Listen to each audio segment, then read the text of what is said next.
this is Fem and welcome to Tech Deals. You may notice I'm looking a little more blue than usual this week.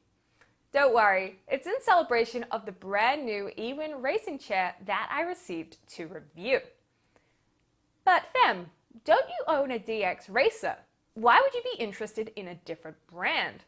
Well, the eWin chairs are at a considerably more pocket-friendly price point than what the DXRacers are. So, with that being said, I think it's time we do a comparison video. Today, we're going to look at the similarities and differences that exist between these two chairs and talk about racing chairs in general. I would like to thank eWin for providing me the chair to review and also give them a shout out for providing a second chair to give away to our NA and EU subscribers. If you don't win the giveaway, don't fear. They've also hooked us up with a 10% off discount code for any website purchase. Simply use TechDeals at the checkout. You can find all the details about the giveaway and the store links in the description below the video. So, let's get started by taking a closer look at this chair and get to unboxing it.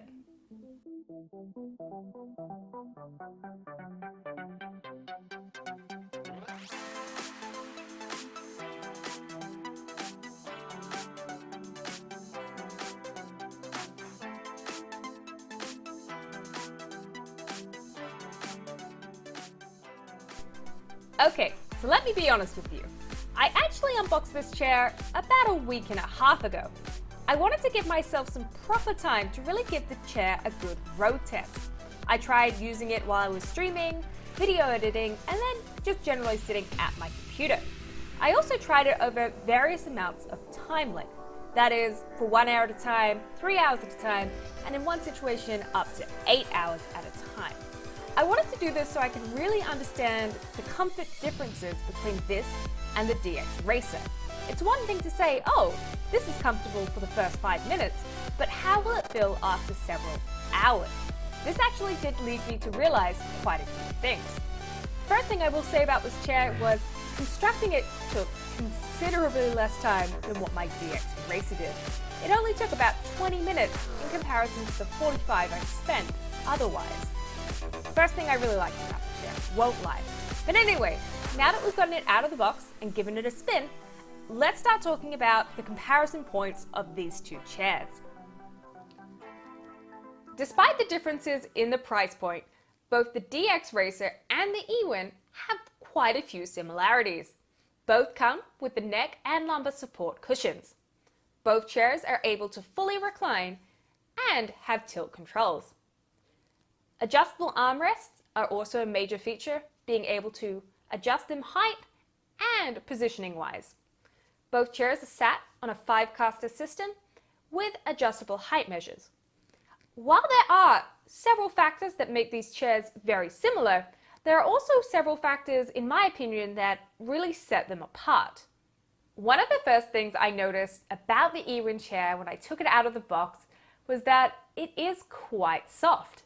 One of the biggest complaints about the DXRacer chairs is that they are quite firm. Having a soft chair is not necessarily a good point or a bad point, it's just something to consider in your personal preferences to comfort.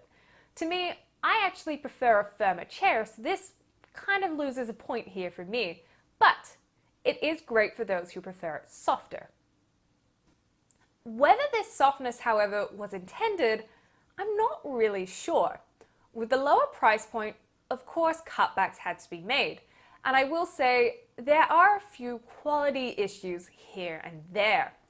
While the covering is the same material as what is used on the DXRacer, it does feel thinner. Looking at the texture close up, it also does look cheaper. There's no getting around it. Is this a bad thing? I mean, not necessarily. For me, I use my chair 8 hours a day, and my DXRacer has been with me over a year and a half now. I'm not sure if the wear and tear I put on that chair would lead to the same results on this chair. I feel like with the thinner covering, it may get damaged more quickly. Can't really make a firm assessment on that, as I've only had the chair for a little while. I do think it is worth mentioning. The other quality areas that seem to be apparent, some of the stitching and embroidery just doesn't really look the best. But in saying that, when you're on your chair playing your games, you're not necessarily going to be turning around and staring at it. It's just a point I'd like to mention. Another major area of difference that actually I think the Ewin wins in has to do with weight. The Ewin chair is considerably lighter than what the DXRacer is. If you need to move your chair on your mat as you're playing, it's a lot easier to shuffle forward in the Ewin than what it is in the DXRacer. I really struggle with my DXRacer sometimes, and when I was using this particular chair for streaming, I was able to move closer to my desk as needed without kind of dragging myself, to be honest. I really did enjoy that factor of the chair. Now, there is one factor of this chair that I really didn't like, and that's to do with its proportions. It just doesn't, to me, at my frame, feel like a very comfortable and well-proportioned chair. What I mean by this is the back is short, yet the chair is deep. This leads you to think a deep set chair is usually meant for a taller person, yet with the back piece being shorter, just doesn't quite make sense. For me also, the chair is wide. Granted, I am only 5'6" and 130 pounds. For someone bigger than me, this might be okay. When considering buying a racing chair, you really need to consider the measurements and get one that fits your size. My DXRacer, for example, I bought based on the measurements to fit my body. So, while it may just be a case of it's not for me and my body type, the proportions just seem a little off to me. Now that we've looked at the similarities and differences between these two chairs, the question really exists: should you buy a racing chair, and if so, which would I recommend to you? Now, the thing about racing chairs is they're very much designed with aesthetics in mind, not necessarily ergonomics. While yes, they do have the neck and lumbar support cushions, this may not be enough if you're someone who suffers from, say, back pain or back problems. That's a personal decision that you'll have to make for yourself, unfortunately. If you do decide that a racing chair is right for you, which would I recommend? Well, I actually recommend both chairs, but for different use cases. I recommend the Ewin for someone who is a casual gamer or streamer who wants the racing chair look and is willing to forego some of the quality in terms of saving a little bit of money.